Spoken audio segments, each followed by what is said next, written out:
وذكر فإن الذكرى تنفع المؤمنين. الحمد لله رب العالمين، والصلاة والسلام على أشرف الأنبياء والمرسلين وعلى آله وصحبه أجمعين، أما بعد. محترم ناظرین و سامعین، حضور اکرم صلی اللہ علیہ وسلم کی بچپن کی زندگی سے متعلق چوتھی قسط آپ کی خدمت میں پیش کی جا رہی ہے. حضرت حلیمہ سعدیہ نبی رحمت صلی اللہ علیہ وسلم کو لے کر اپنے علاقے میں آتی ہیں. رحمتوں برکتوں کا ظہور شروع ہو جاتا ہے. وہاں کی زمین سرسبز و شاداب ہو جاتی ہے.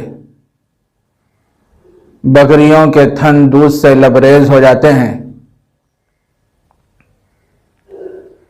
حضرت حلیمہ فرماتی ہیں کہ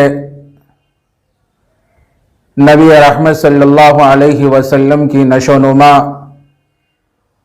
اس قدر تیزی سے ہوئی کہ آپ 1 سال کے تھے تو 2 سال کے معلوم ہونے لگے، اور جب 2 سال کے ہو گئے تو جسمانی طور پر آپ 4 سال کے معلوم ہونے لگے. بعض علماء نے حضرت حلیمہ کے حوالے سے یہ بات بھی بیان فرمائی ہے.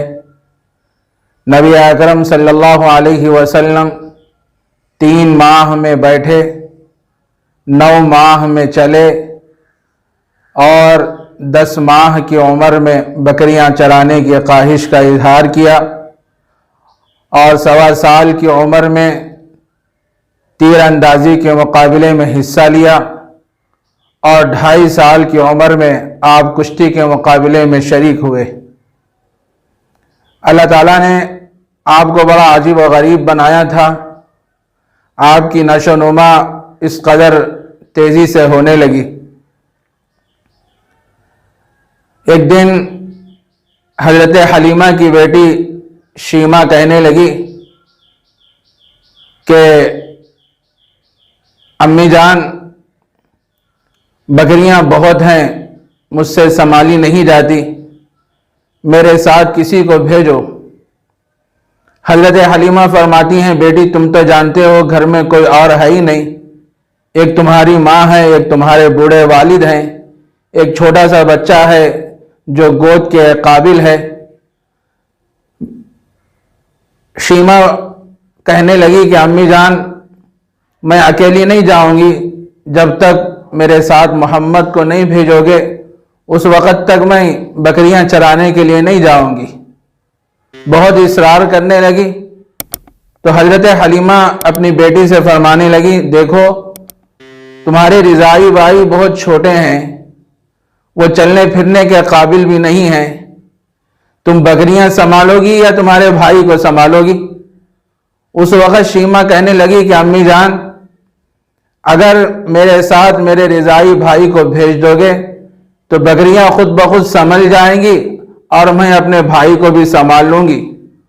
اس کے بعد وہ اپنا واقعہ یوں بیان کرنے لگی کہ 1-2 مرتبہ ایسا ہوا، میں اپنے بھائی کو لے کر بکریاں چرانے کی غرض سے جنگل کو پہنچی تو عجیب انتظام اللہ تبارک و تعالیٰ کی طرف سے ایسا ہوا کہ بکریاں تھوڑی دیر میں گھاس چر لیتیں اور میرے بھائی کے قریب آتیں، اور صبح سے لے کر شام تک میرے بھائی کے چہرے انور کو دیکھتی.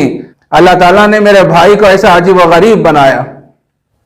ایک دن رسول اللہ صلی اللہ علیہ وسلم حضرت حلیمہ سے فرمانے لگے کہ میں اپنے بھائیوں کے ساتھ بکریاں چرانے کے لیے جنگل جاؤں گا. حضرت حلیمہ نے انکار کیا کہ ابھی تم چھوٹے ہو، اس لائق نہیں ہو. لیکن رسول اللہ صلی اللہ علیہ وسلم کا اصرار بڑھتا گیا تو آپ نے اپنے بیٹوں سے فرمایا، دیکھو جنگل میں ایک ایسا علاقہ ہے جہاں درندے، شیر اور بھیڑیے رہتے ہیں، تم اس علاقے میں اپنے رضائی بھائی کو لے کے نہیں جانا، کہیں ایسا نہ ہو کہ کوئی